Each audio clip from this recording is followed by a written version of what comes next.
यदि आपकी निष्ठा और भावना है। देखो ऐसी परिस्थिति दैत्यों ने प्रकट की विपरीत, लेकिन वही विपरीतता इनके लिए अनुकूलता का स्वरूप हो गई। शुक्राचार्य जी ने कहा तुम सुनो, मैं तुम्हें संजीवनी विद्या का उपदेश करता हूं। संजीवनी विद्या का उपदेश किया और कहा जब मैं अपने ऊपर प्रयोग करूंगा तो तुम बाहर निकलना, मेरा पेट फाड़ के तो मेरी मृत्यु हो जाएगी, फिर तुम संजीवनी विद्या का प्रयोग मेरे ऊपर करना जिससे मैं जीवित हो जाऊंगा। मेरे शरीर से जीवित निकलकर तुम मेरे वास्तविक पुत्र बन जाओगे, क्योंकि मेरे उदर में रहे तुम।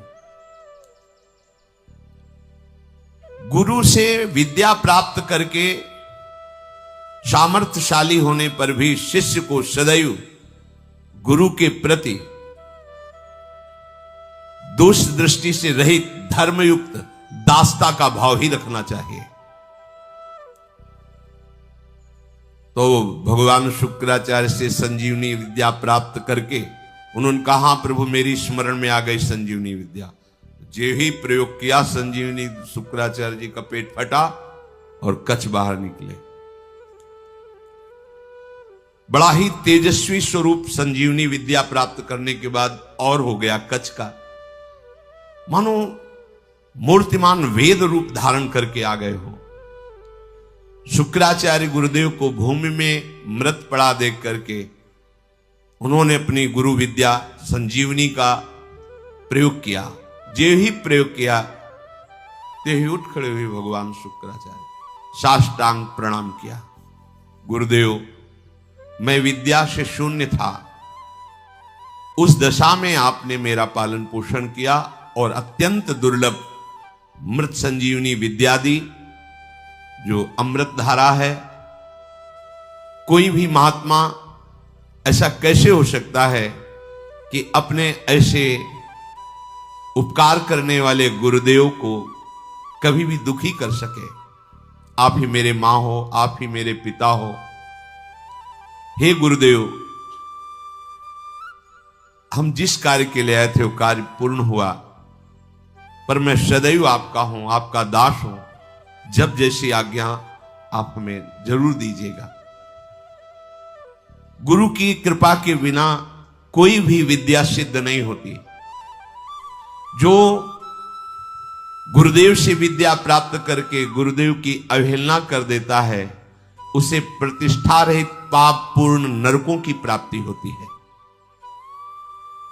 कोई भी मंद बुद्धि अज्ञान से युक्त होकर के कभी यदि अपने गुरुदेव का अपमान कर दे तो धर्म भ्रष्ट हो जाएगा, उसे ब्रह्म हत्या का पाप लगता है। इस लोक परलोक में दोनों में उसकी निंदा होती है।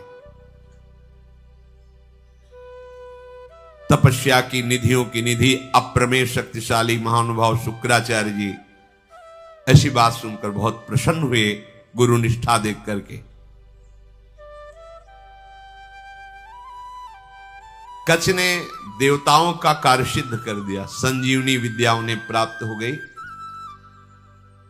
पर वो 1000 वर्ष पूरा करने के लिए अपने गुरु की सेवा में रहे।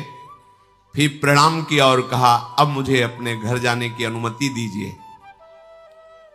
जब कच्छ का व्रत पूरा हो गया, गुरु ने उनको जाने की आज्ञा की, तो देवयानी ने कहा हमारी सेवा में रहे हो, मेरी आज्ञा के बिना कैसे जा सकते हो? आप उत्तम कुल विद्या तपस्या इंद्रिय संयम से सुशोभित हो रहे हो। महायशस्वी महर्षि अंगिरा जिस प्रकार मेरे पिताजी के लिए माननीय है, उसी प्रकार आपके पिता बृहस्पति मेरे लिए आदरणीय और पूजनीय है। तपोधन, अब मैं जो बात कर रही हूं उस पर ध्यान दीजिए। आपका ब्रह्मचर्य व्रत 1000 वर्ष का था, समाप्त हुआ, और मैंने आपको अंदर से वर्ण किया है कि तुम हमारे पाणी ग्रहण भाव को स्वीकार करके पति बनो। मंत्रोच्चारण पूर्वक विधि पूर्वक मेरे पिता के सामने मेरा पाणी ग्रहण करो। मैंने अंदर से ये भाव किया है। कच्छ ने कहा अब दोबारा ऐसा शब्द उच्चारण मत कर देना। देवयानी तुम्हारे पिता भगवान शुक्राचार्य मेरे भी पिता हैं, क्योंकि मैं उनके उदर में रह चुका हूं।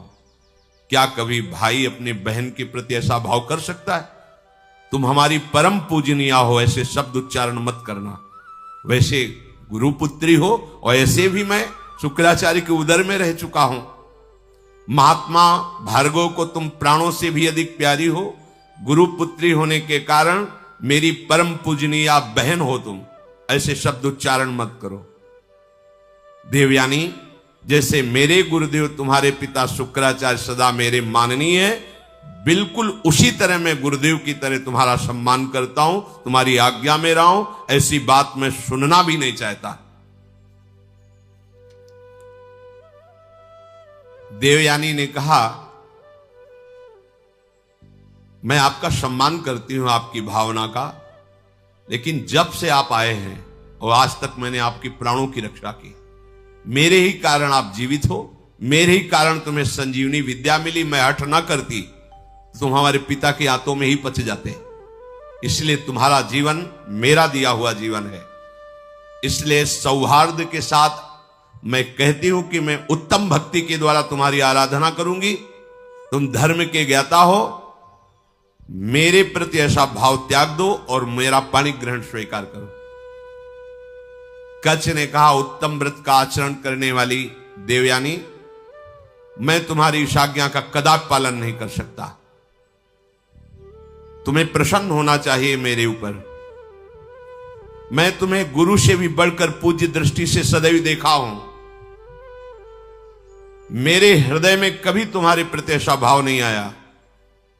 मैं तुम्हारी ये बात नहीं सुन सकता। तुम मेरी बहन थी, बहन हो और बहन ही रहोगी, ये मेरा दृढ़ निश्चय है। अब मैं तुम्हारा आशीर्वाद चाहता हूं, मुझे आशीर्वाद दो और मैं अपने देवलोक को जाता हूं। तुम्हारा मंगल हो। ऐसा कहकर के प्रणाम किया कच्छ ने। यद्यपि धर्म से युक्त कच्छ की वाणी थी, देवयानी को गुस्सा आ गया। उनका, हमारी बात को ठुकरा रहे हो तो मैं शाप देती हूं। जिस कार्य के लिए तुमने कठोर तपस्या की, यहां आए, संजीवनी विद्या सीखी, तुम्हारी संजीवनी विद्या निष्फल हो जाए। यह है, मिलते मिलते भी बात बिगड़ जाती, लेकिन हरि शरणम में बात नहीं बिगड़ती। ध्यान रखना। निमिषहु ना अकृपा जब चितये तब ऐसे। ये सब इतिहास इसीलिए तुम्हें सुना रहे हैं कि हमारे भगवान की शरणागति कितनी मीठी मृदु है। घोर अपराध बन जाने पर भी भगवान कभी त्यागते नहीं। इतना कई बार मरना पड़ा जिस संजीवनी विद्या के लिए, उसी का शाप मिल गया, निष्फल हो जाए। अब तो होश उड़ गए। जिसके लिए इतना श्रम हो, निष्फल। देवयानी, ये तुमने धर्मयुक्त कार्य नहीं किया। तुम गुरुपुत्री हो, गुरुपुत्री समझकर तुम्हें क्षमा करता रहा जब तुम बार बार पाणी ग्रहण की बात करती रही। मैंने आज तक कभी तुम्हें दोष दृष्टि से नहीं देखा, और तुम कामना से युक्त होने के कारण हमें शाप दे दिया। इसलिए मैं तुम्हें आज शाप देता हूं। आज के बाद कोई भी ब्रह्म ऋषि कुमार तुम्हारा पाणी ग्रहण ही नहीं करेगा। ये सामर्थ्य होती है, जो नियम से चलते हैं, भजन करते हैं, उनमें सामर्थ्य होती है। उनके वचन कभी मिथ्या नहीं होते। 5 वर्ष के बालक हैं श्रृंगी ऋषि, चक्रवर्ती सम्राट महामहिम परम भागवत परीक्षित जी। जे ही श्रृंगी ऋषि स्नान कर रहे थे, बालकों ने आके कहा, तुम्हारे पिता के गले में मरा हुआ सांप महाराज परीक्षित ने डाल दिया है। उपहास, मेरे समाधिस्थ पिता का उपहास, ये इतना उच्छृंखलता कैसे आ गई? ये तो महाभागवत थे, ऐसा कैसे? इसका मतलब ये समझते हैं कि इनके ऊपर कोई शासन करने वाला नहीं। जल उठाया और कहा, इनको पता नहीं कि ऋषि बालकों में अपनी तपस्या का इतना बड़ा बल है कि हम देवराज इंद्र को भी शाप दे सकते हैं। ये क्या है? मैं शाप देता हूं, आज के 7वें दिन विशाल काय तक्षक सर्प डसेगा और इस राजा की मृत्यु हो जाएगी। अमोघ, कोई नहीं काट पाया। 5 वर्ष के बालक श्रृंगी ऋषि। तुमने काम के वशीभूत होकर के मेरी विद्या को निष्फल होने का शाप दे दिया, तो तुम्हारा पाणि ग्रहण संस्कार की जो भावना है, कोई भी ब्रह्म ऋषि कुमार तुम्हारा वरण नहीं कर